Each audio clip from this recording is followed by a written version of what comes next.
আমরা নন্দন টেলিভিশনের কৃষি বিষয়ক অনুষ্ঠান প্রবাসী চাষের পক্ষ থেকে এখন দাঁড়িয়ে আছি কৃষিবিদ কুতুবউদ্দিন শামীম, যিনি বাংলাদেশে সিডস সার্টিফিকেশন এজেন্সি উপপরিচালক ছিলেন। তার টরন্টোর বাসার পিছনে, যেখানে তিনি শাকসবজির বীজ উৎপাদন করেন এবং শাকসবজি চাষ করেন। আজকে আমরা কুতুবউদ্দিন শামীমের সাথে কথা বলবো, কারণ টরন্টোতে শাকসবজি উৎপাদনের তার দীর্ঘদিনের অভিজ্ঞতা আছে।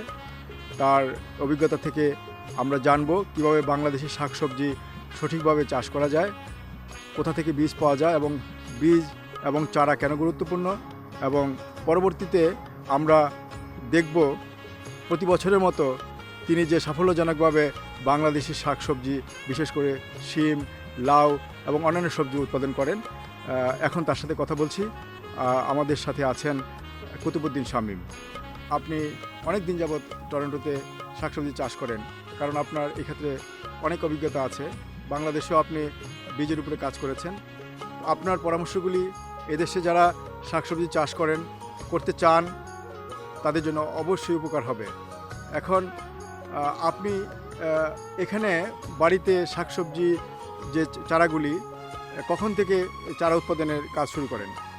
ধন্যবাদ ফাইজুল ভাই। আমি আসলে টরন্টোতে প্রায় 15-16 বছর যাবৎ থাকি এবং আসার পর থেকেই আমি বাংলাদেশের শাকসবজির চাষের ব্যাপারে একটু উৎসাহিত হই, কারণ আমি বাংলাদেশেও হর্টিকালচার ছিলাম এবং আপনি যা বলেছেন বীজ উৎপাদন এজেন্সিতে আমি উপপরিচালক ভ্যারাইটি টেস্টিং হিসেবে কাজ করেছি বিদেশে আসার আগে।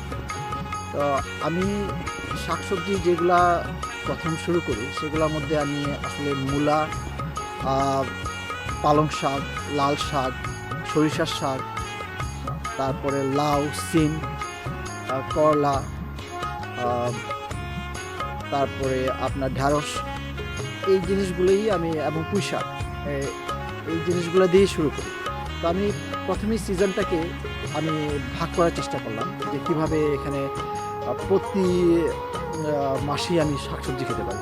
তো আমি দেখলাম যে স্প্রিং, সামার এবং ফল, 3টা সিজন এখানে আমরা অনায়াসেই বাংলাদেশি শাকসবজি তৈরি করতে পারি।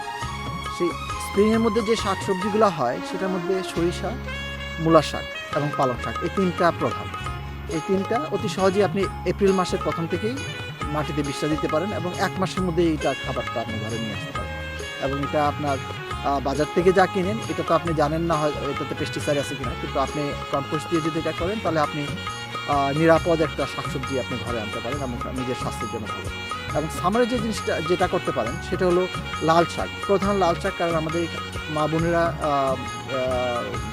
আয়রন ডিফিসিয়েন্সি আছে আমাদের মা বোনদের এবং তারা এটা পছন্দ করে, এবং আমাদের বাংলাদেশি কমিউনিটিতে লাল শাকটা খুবই সমাদৃত এবং এটা এখানে একটু ব্যয়বহুল, কারণ আমরা যে শাকটা তৈরি করতে অনেক পরিশ্রম হয়।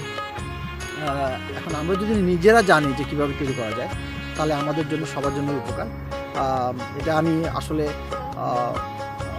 কেউ যদি আগ্রহ প্রকাশ করে আমার কাছে আসলে আমি প্রক্রিয়াটা বলে দিতে পারবো আর কি, কীভাবে লাল শাকটা তৈরি করা যায়।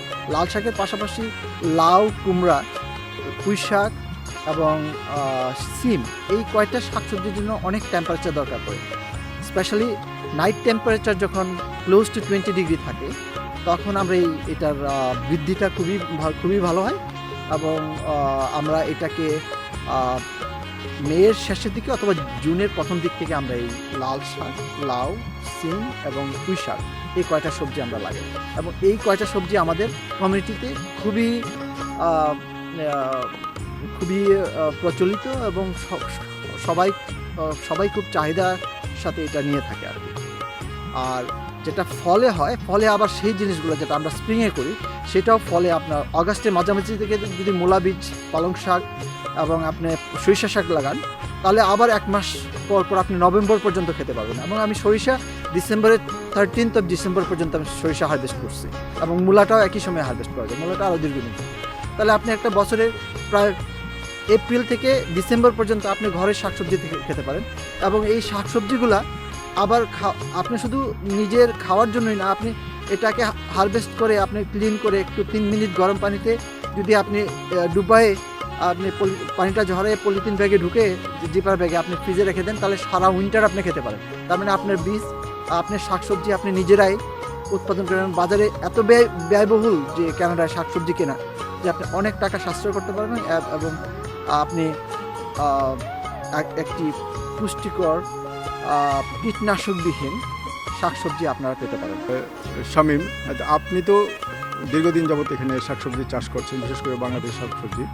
তো এখন এই সময় পরে এখন আপনার অভিজ্ঞতা কি বলে, কোন সবজিগুলি এখানে, বাংলাদেশি সবজি বিশেষত, কোন সবজিগুলি এখানে ভালো হয়?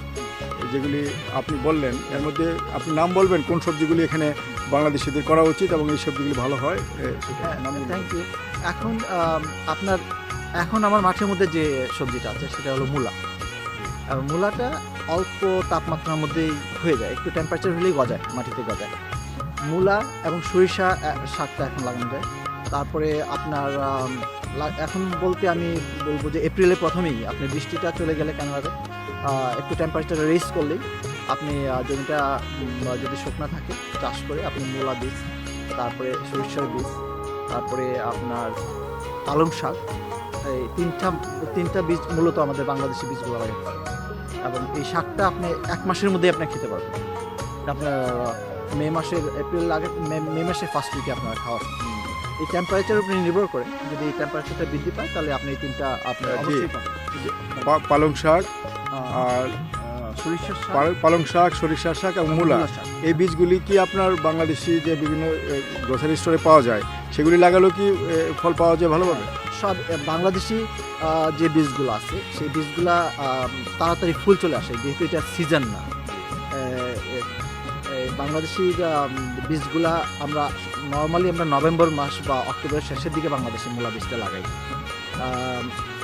এখানে আমরা লাগাচ্ছি আপনার এপ্রিল মাসে, তো বীজের ল্যান্ডটা চলে যায়, যেখানে ফুলটা চলে আসে 1 মাসের মধ্যে, তা আপনি শাকটা খেতে পারবেন।